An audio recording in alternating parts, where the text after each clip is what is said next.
Hi there, everybody. It's me, Benjamin Crudwig from the Design Time podcast, and this is episode number 25. I'm hoping that I am not too laggy and I can be heard because it seems like the last time I tried a Google Hangout, a live event, my mic wasn't working. So hopefully it is now. I might just check that real quick. The other thing is I've been trying to record this on iMovie like I normally do, which for some reason my camera just keeps stopping. So I don't know what's going on there, and it's done it about 4 times. And let's just say I'm a little exhausted by it. So let me just check that this is playing right now. I'm not sure where live videos show up, but it looks like I have 3 viewers, so let's see if it's actually working. I'm gonna go to the actual video. And hi, viewers. It looks like I have 3 viewers, so let's see if it's actually working. So awesome! I like when I have sound. So welcome. This is episode 25, like I said, of the Design Time podcast. I am your host, Benjamin Crudwig. You can find me at benjamincrudwig.com or on Instagram as Benjamin Crudwig, on Ravelry as Benjamin Crudwig. There is a group for, I guess, not just the podcast, but me as a designer. So if you search Benjamin Crudwig in the groups, you'll find me there. And then on Facebook, you can find my Facebook page as Benjamin Crudwig Fiber Arts and Design. So without further ado, let's get started. I'm going to take a sip of coffee. So I would like to start with finished objects, and I do have quite a few. Well, okay, I have 3, but they were secrets for a while, and it's been about 3 weeks since the last time I recorded. So let's just get started. As many of you may know, Brooklyn Tweed released a new yarn called Arbor. It is a DK weight yarn. It is a worsted spun yarn, which means that it's not as tweedy, it's not as lofty. I don't want to call it more dense because it's not more dense, but it has a different construction than their other yarns like Loft, Shelter, Quarry. I have made 3 things out of it now. This is one of the first. This is the hat that I am calling the pomegranate beanie, which is available in my Ravelry store now.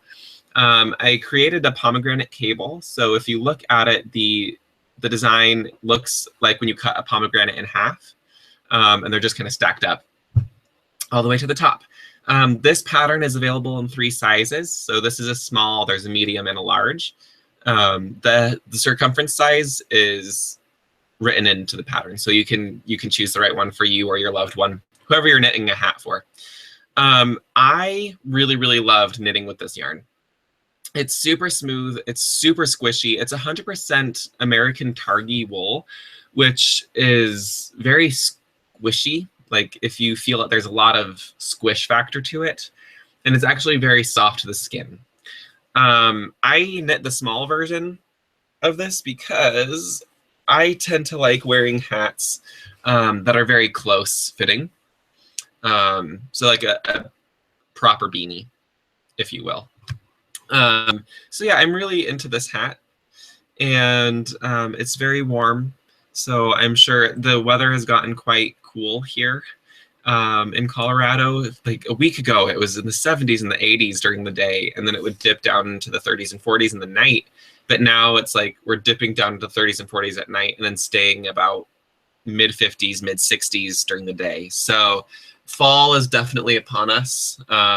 A few of our trees, like I look out my window here, the tree in front of our house is naked. it's gone. Like there's no leaves anymore on that tree. So that one's like, ooh, okay, it's chilly. Anyways, sorry. Okay, so fall is here, and I'm talking about knitwear.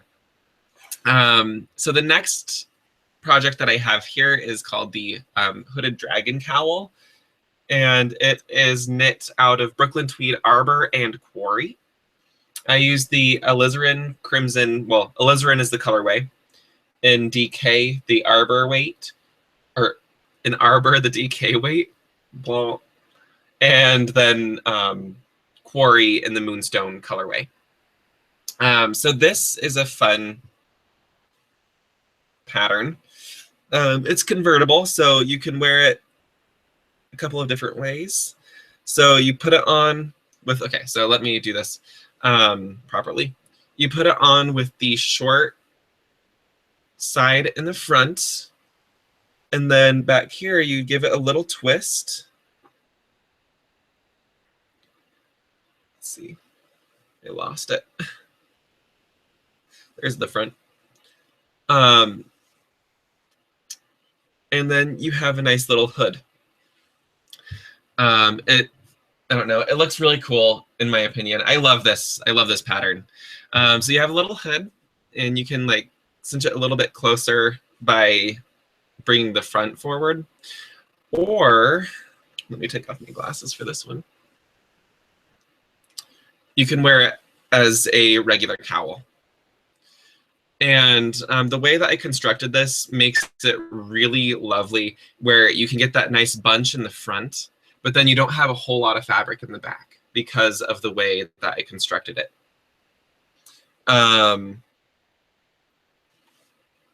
So yeah, I really love it. It utilizes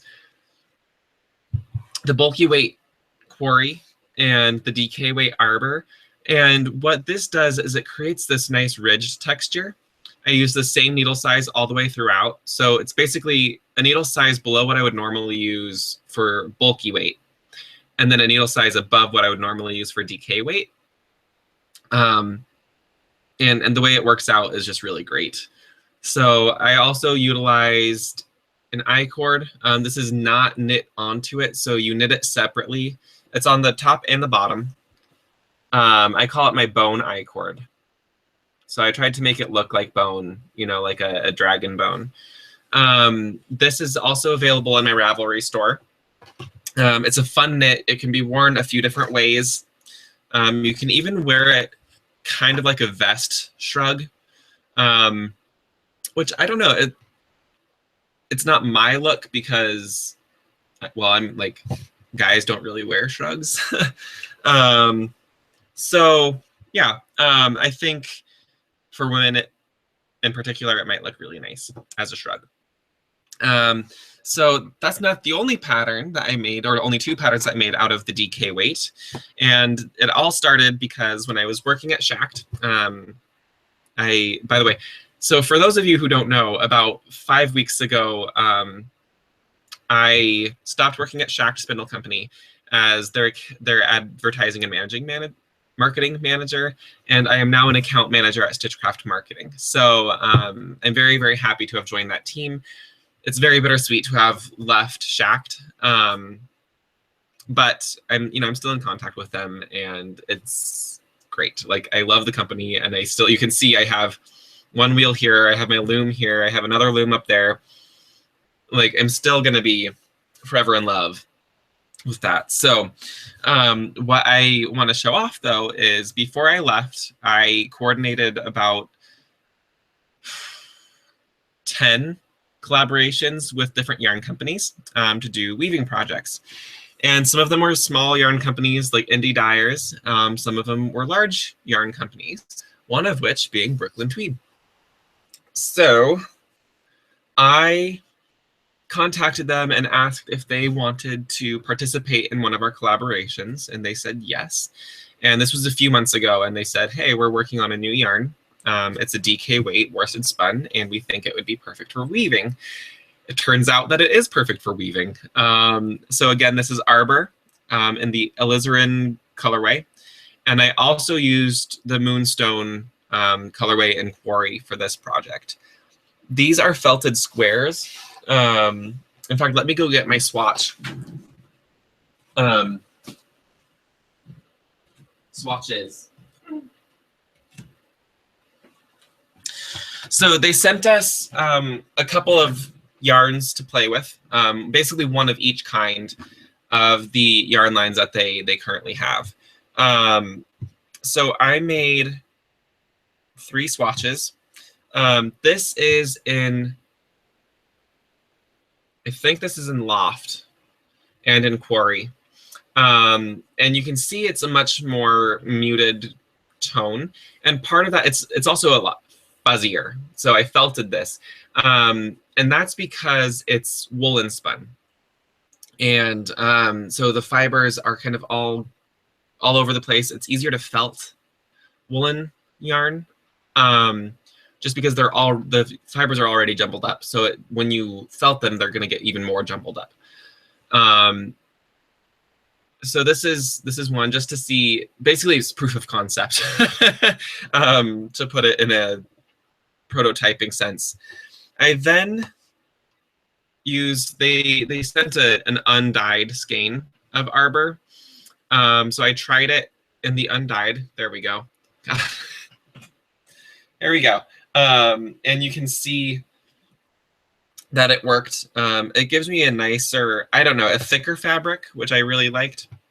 So when I got the actual yarn, I made a swatch, but I didn't wash this one. I wanted to keep this one unwashed, just to see what it would look like in the original state.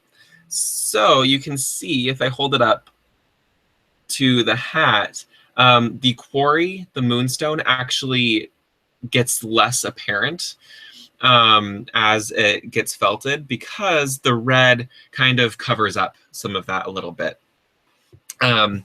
This uses, I guess I should mention, this uses 2 skeins of the DK weight, maybe 1.5 skeins, 2 skeins of the DK weight, and less than 1 skein of the Moonstone. This one uses about 1/2 skein. And then this also uses about 1/2 skein of the DK weight and very little of the Quarry. The pattern here is available on the Shacked blog, so shackspindle.com/blog. And we did a 3-project collection. So there's a pillow, there is a poncho, and there's a hat. And so all of them are done on either rigid heddle looms or on the pin loom.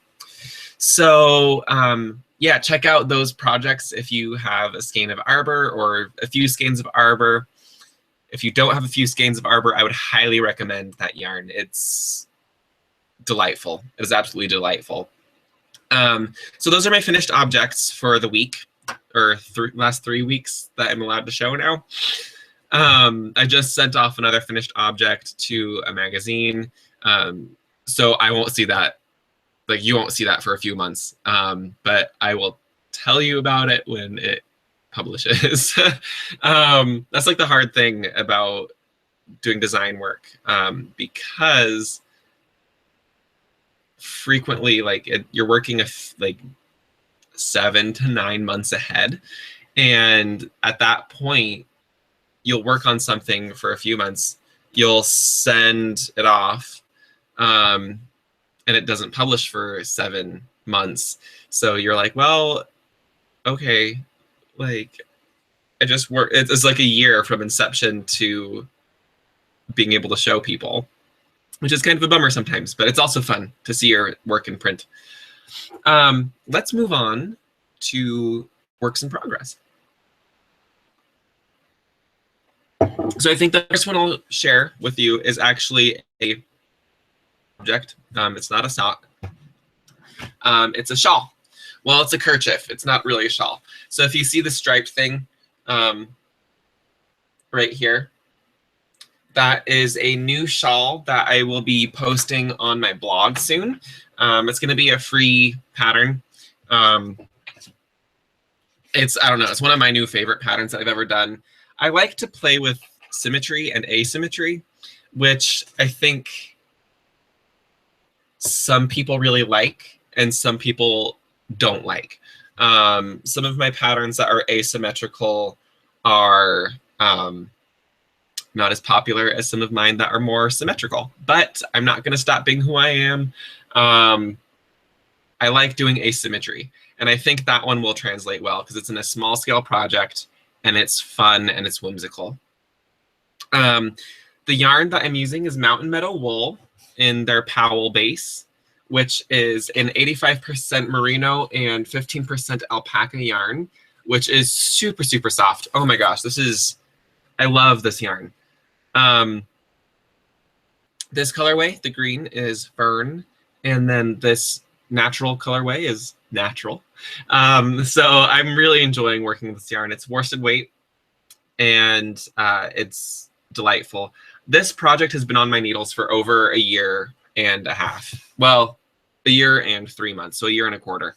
I got the yarn at TNNA of 2015, which happens in June. So you can tell, yeah, it's almost been a year and a half since I've had that yarn on my needles. So I figured I need to pick up the speed on some of my projects, especially ones that I've promised to do.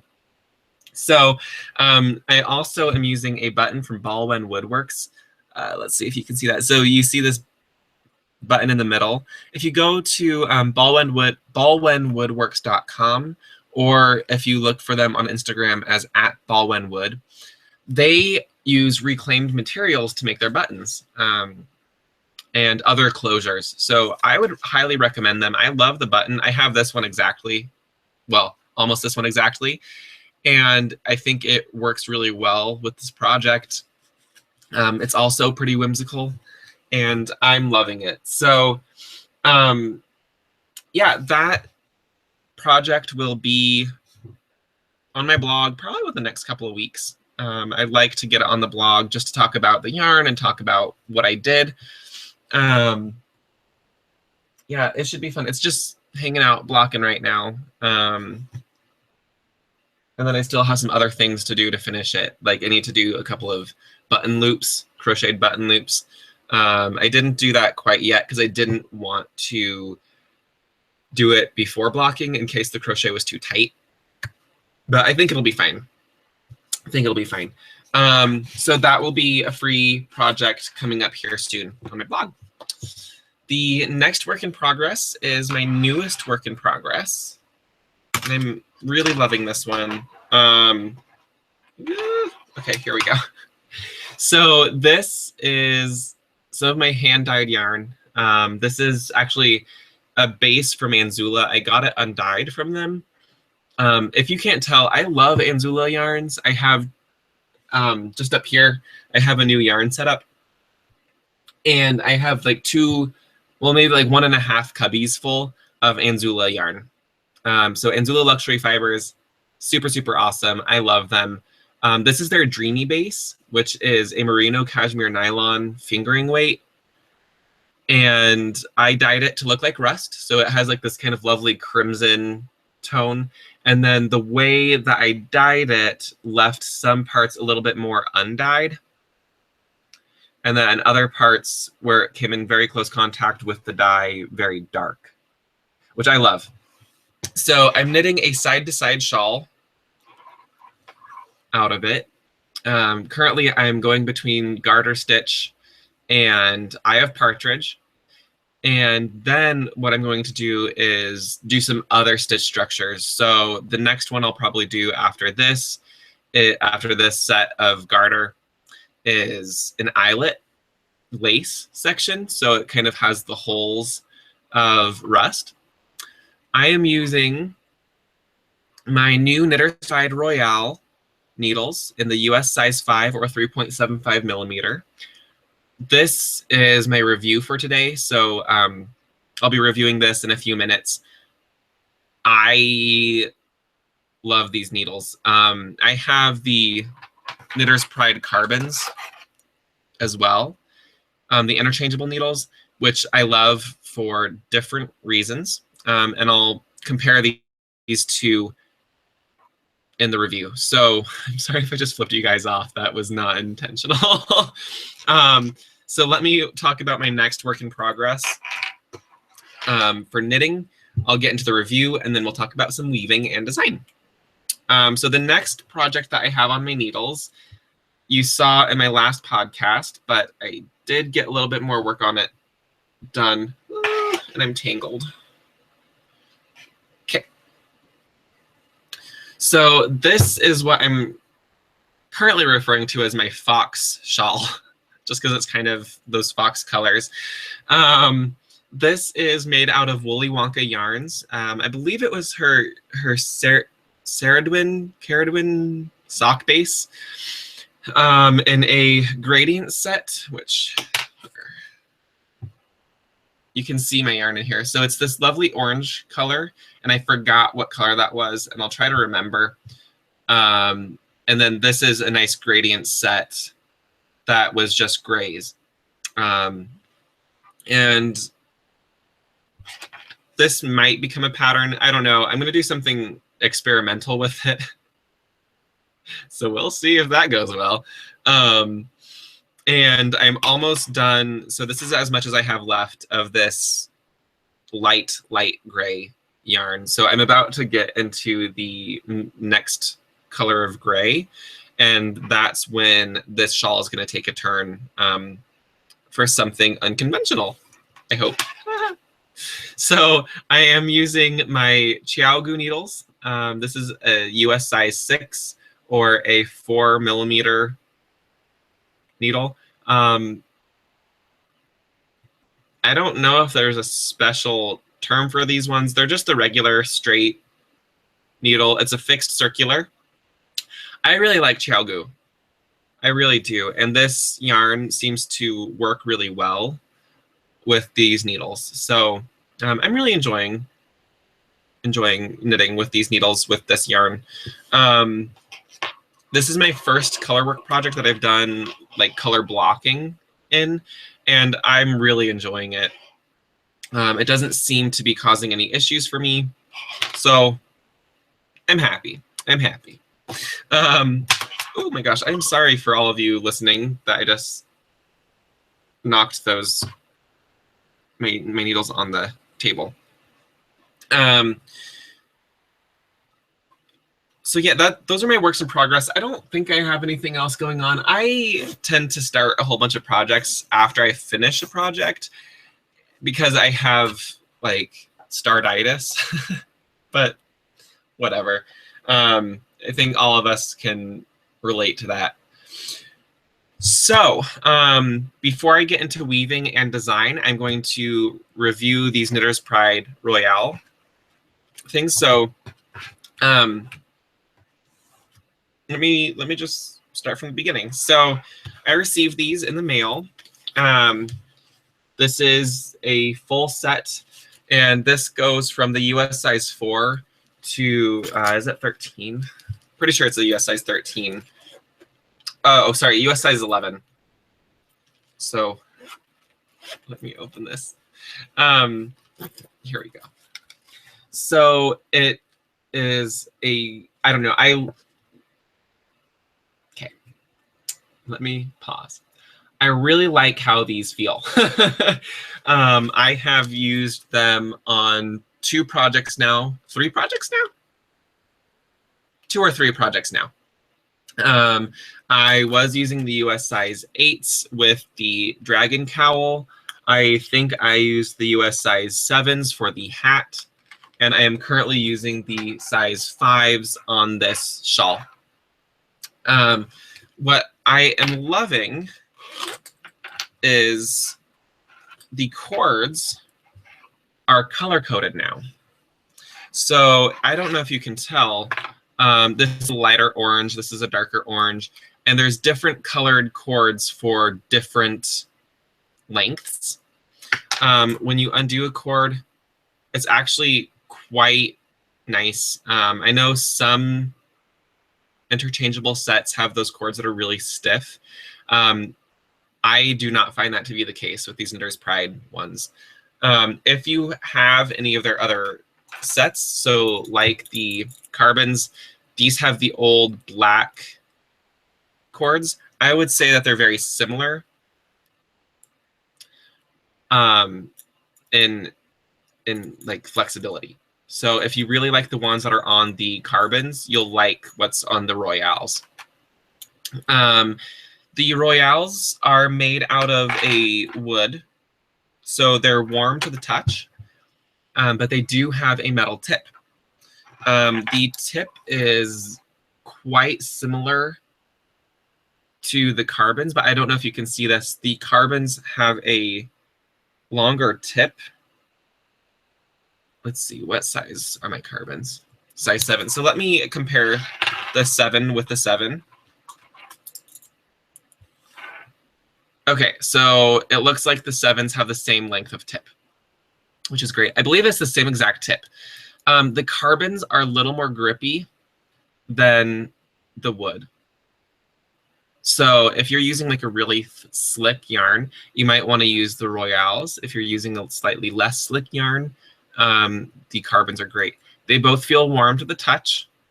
I would say the carbons feel a little bit warmer, but that just might be that this one has been in the package all day long. This one has been sitting, out in the room temperature. The tips are the same, so I like how the tips feel. They're fantastic. The kit, so the interchangeable kit comes with a few different cords. And I'm sorry, I keep smacking these down on the ground. So there's a few different colored cords.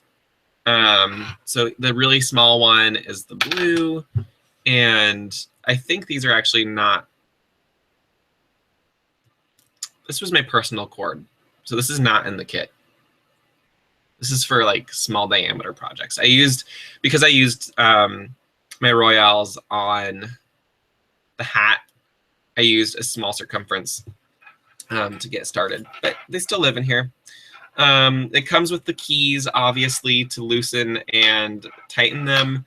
And then it also comes with those little discs that, where are they?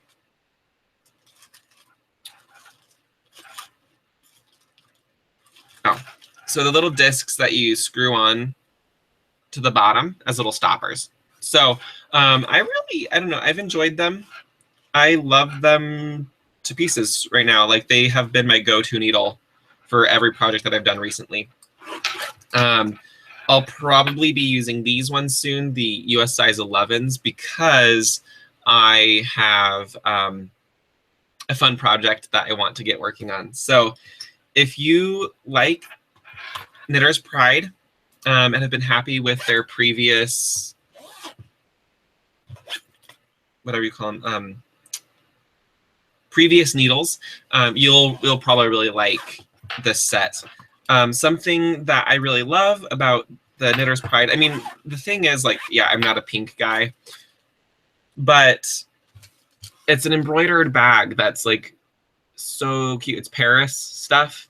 So I think, like, I know I said this last time on Instagram, but it reminded me of Kathy Canuel, who's a podcaster and she makes like jewelry and stitch markers and stuff like that. And I've watched her podcast for a long time now, and she loves Paris. And I thought, oh my God, she would love these. They also have a DPN set that is in a similar but different packaging. I think this is really cute, and I've really enjoyed using the needles, so I would highly recommend them. This is not a paid advertisement at all. I was gifted these needles, but I'm not biased in any way. So I'm really happy with those. The project that I'm currently working on is just a fun project. So I do have another article coming up, 2 articles coming up soon, actually, that I need to get working on. So those might have to take a side step as I work on this other stuff. So it's coffee time again. it is time for weaving and design.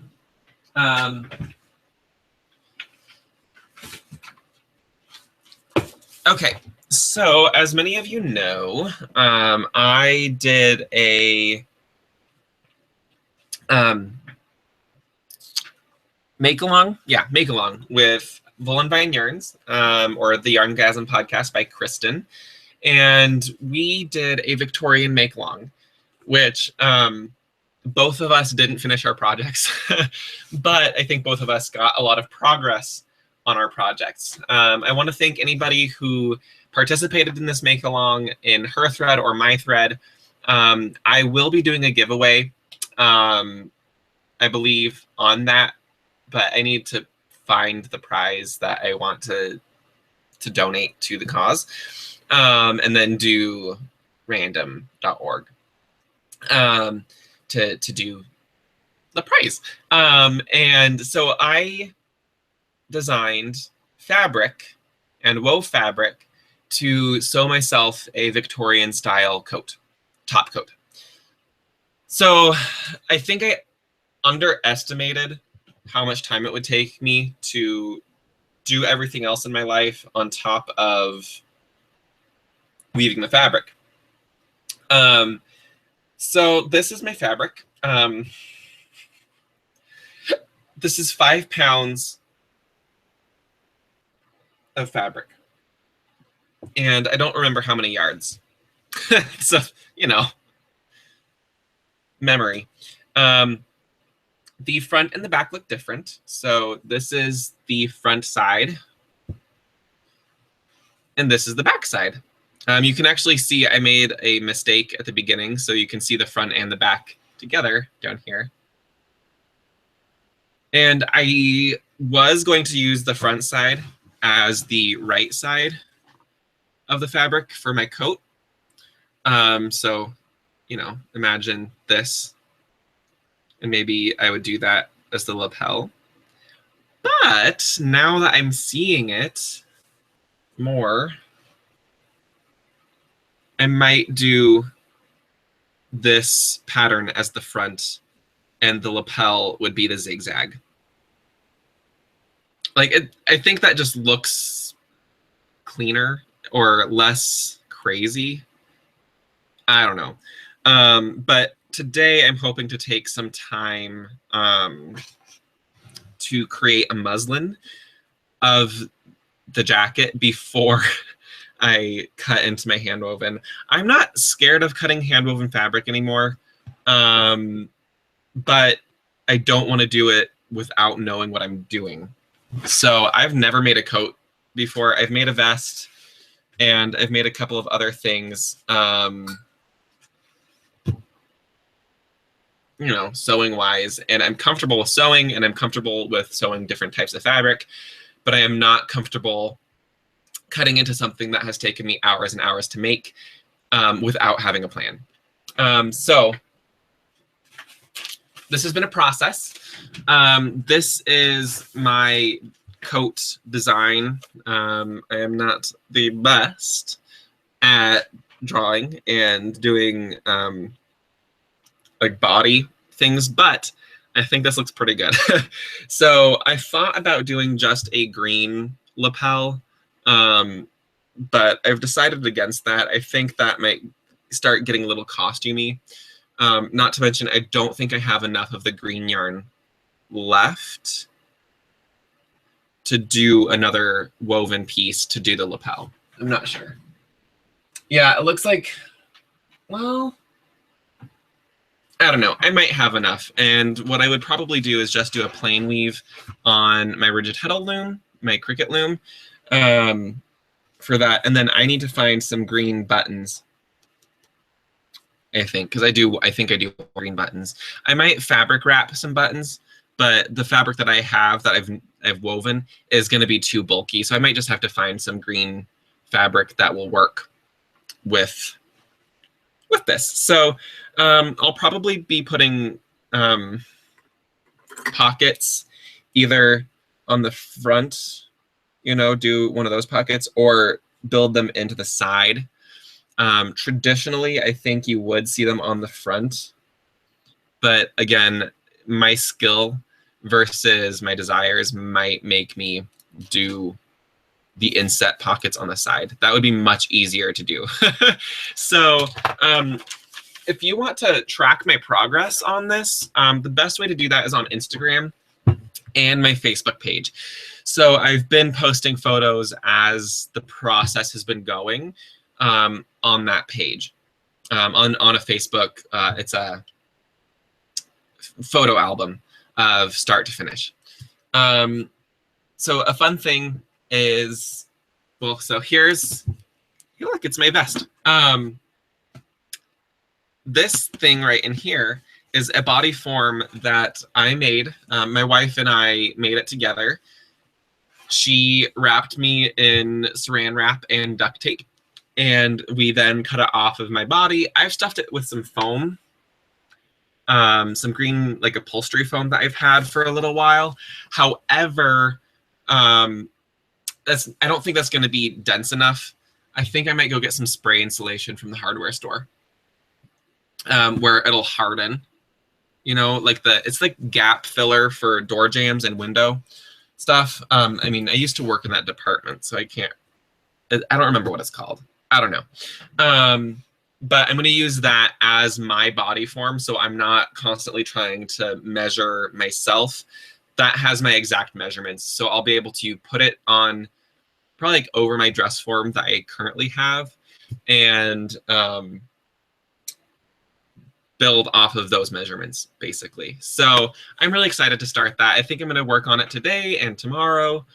I'd love to have a brand new coat before the really cold weather starts coming.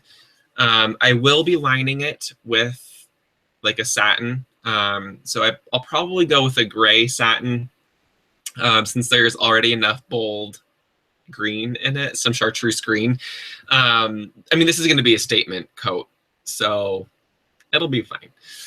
If I have fabric left over, I'll see what I'll make. I think that fabric is a little too bulky to make a vest, and I think that might be a little too matchy for a vest and an overcoat.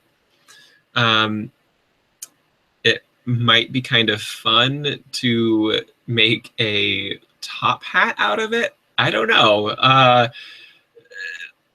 Maybe I'll do that. I don't know. So yeah, that's what I'm going to be doing. If you're watching this on YouTube, I'm going to go see if there's any comments. I think since I'm done with the design portion of this, this podcast and the weaving portion of this podcast, I think I'm going to go back to my roots and see if any of you have questions. So let me open up the YouTube side of things. I might have to turn off my sound so you don't hear me talking to me. So yeah, if you have any questions, drop them down below in the comments of the YouTube channel or YouTube video. Let's see. Sorry, my computer's a little slow today, but that's okay.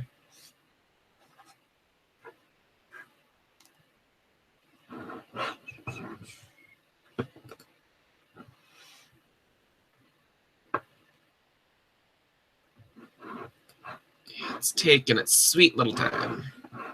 That's okay. I'll steal the link from here and then go there. So next podcast, I am hoping to have some awesome, what do you call it? News for you. But I think I need to wait to, but yeah. One thing I will announce is that I am trying to get more activity in my Ravelry group. So if you would like to pop in there, that would be fantastic. Let's see. I'm not seeing any comments here, but it's also not done. The page isn't done loading. Is it? I don't know. And then let me check if there was anything in the chat.